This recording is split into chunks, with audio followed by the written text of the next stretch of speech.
The Unwanted, Chapter 40. We spent the night at Cameron Bay. The next morning, when the bus arrived in Nha Trang, in the middle of a warm and sporadic shower. These were the days in May when the sun and sky hid above the mud-colored clouds, and a wild wind swept the heavy precipitation across town. Rain crashed into my face as my mother and I walked through our compound's front gate. Large beads of water splashed on the wet surface of the garden, threatening to flood the already drenched ground. Under the guava trees, my aunt's ducks stood motionless and hid their bills under their wings, observing the weather through their half-shut eyes.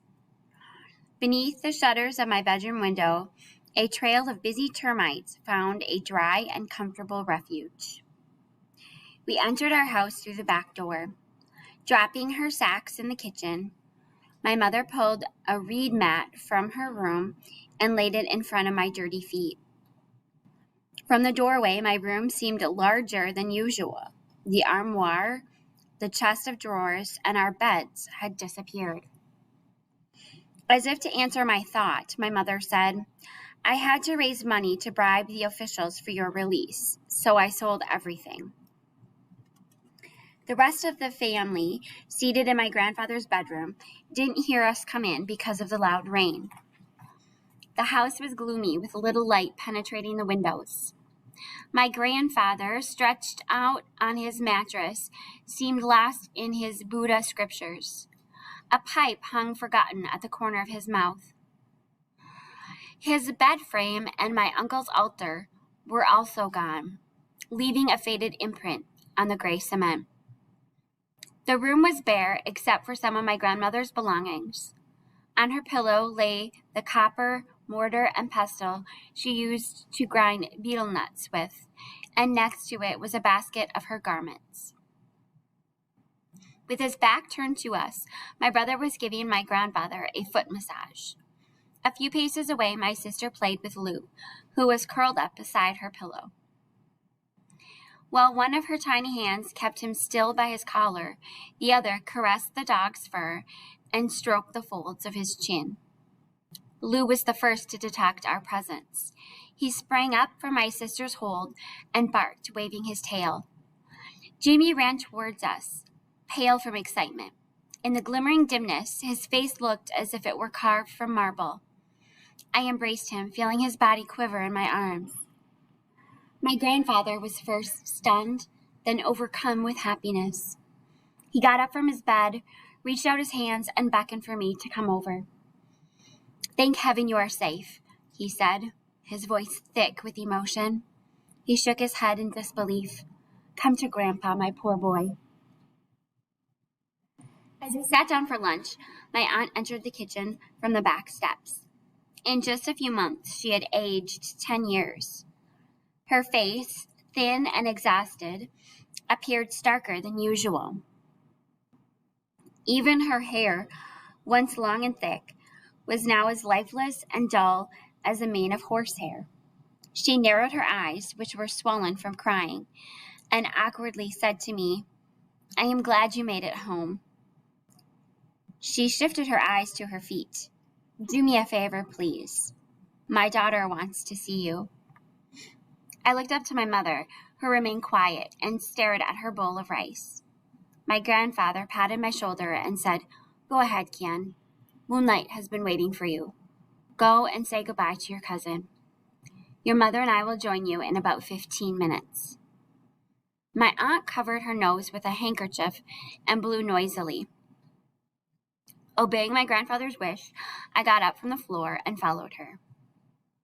The black divan in their den, where Moonlight had spent most of her sick days, had been moved into her room at her request. Fresh lotus blossom and a glass of condensed milk sat on a counter nearby. The light from outside created a ghostly collage of black and white shadows on her heavily made-up face, making her look like a Japanese doll. The moment she saw me, Moonlight coughed violently. Her body doubled over in my uncle's arms as she gasped for air, clutching her hands across her chest. Her family, scattered outside her room, watched silently. The attack grew increasingly severe until she threw up blood onto the divan. Her blouse was also soaked in the thick red liquid, some of which spilled over to the floor below. At last, the cough subsided, and she waved at me. I approached her bed. My aunt was standing beside me. I picked up Moonlight's hand and held it in mine, feeling her fingers as cold as ice. Her father instinctively pulled her away from me. Moonlight lifted her head. Her lids hung heavily over her dark irises. "You made it home," she whispered to me. "At last I got to see you. I am running out of time, Kian." I blinked away a tear. "Daddy, may I have a private moment with him?" she asked. My uncle's bushy eyebrows furrowed tightly over the bridge of his nose. Moonlight repeated, "Please, Daddy. It will only take a few minutes." He stood up and said to me, "Sit down and hold her. If anything happens, just call us. We will be right outside." I sat on the edge of her bed, and she leaned back, pressing her shoulder against my chest. Her body was so bony it seemed as fragile as glass. Her lips were lavender as she tried to smile, but instead, a corner of her mouth just shook slightly. A trace of blood slowly oxidized with the air and became a dark brown mark on her pale skin. Once we were alone, Moonlight whispered to me, "The postman came this morning, but there's still no letter from Tai Tong." "I am so sorry," I said. "Hey, I've got something for you," she said. I waved my hand. "No, Moonlight, you don't have to give me anything. Just get better." "Trust me, you'll want this," she said. "But first, help me. I need to lie down." I laid her gently on the bed and stepped back to give her some room. Slowly, she reached inside her pillowcase and fumbled around. When her hand found what she was looking for, she pulled it out and held it protectively inside her palm. A sad smile returned to her face. "I would trade anything just for another day at the beach, swimming in the water and playing in the sun. Do you know the feeling?" "Of course you don't. Why should you? You can do any of those activities whenever you want. But don't ever take it for granted, Kian. Life is precious." I nodded. She looked up at the ceiling to recover herself, and then continued. "I remember your wish. That day, at the Spirited Mountain Temple, your prayer was about your father." "Well," I said bitterly, "I also prayed for grandmother's health, but she died. And now look at you. Miracles don't always happen to poor people, Moonlight." "Please don't lose your faith," she urged. "At least not in humanity, Kian. I know you are angry, and I know the feeling of being ostracized. Look at me with this disease. People are afraid of getting close to me." She stopped and gasped for air. "You'll get better soon. Just slow down, Moonlight." She shook her head. "It isn't important anymore. I want to apologize to you about my family. I want you to forgive them." I looked away from her fervent face. "I don't know what you are talking about. Please forgive them. I am going to tell you an important secret. Promise me that you will apply this knowledge for your own good. Don't use it against my family. You can hate them for what they did to your family, but I don't want another war in this house." I held her hand. "Whatever you want, Moonlight, I promise you." "You must swear by my deathbed." I cried and nodded my head. Relieved, she raised her hand and opened her fingers, revealing a small piece of paper. Every crease on its surface had turned dark brown, and the ink was faded. I took it from her hand. It appeared to be part of an envelope, scribbled in some foreign language with my mother's handwriting. "What is it, Moonlight?" I asked her. She said, "It's your father's address. You can write to him now if you like." "How did you get this?" I stuttered in shock. "All of the letters were buried and lost years ago. We dug the whole lot upside down to search for it."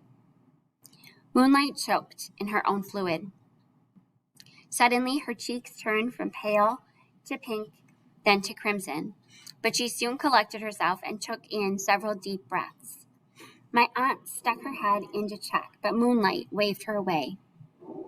"I am so sorry, Kian," she said. "I don't have an explanation for you. Nothing I can say will justify my family's behavior. You know why I couldn't give this to you earlier. For my sake, don't tell anyone, please." I examined the paper in my hand. "Is it really his address? Half of his name is missing." "I know, but that's all I have. I wish you a lot of luck finding your father. And when you do..." She paused. "Yes, Moonlight?" She sobbed. "Find Tai Tong for me. Tell him my heart is broken. Tell him I waited like he asked, but the postman never came." I wiped the tears off her face and kissed her forehead before I withdrew from her room. Her mother pushed the door open and ran inside. My grandfather accompanied me back to my house, lit a candle for the kitchen gods, and then prepared tea. I could hear my aunt's weeping faintly echoed in the rain.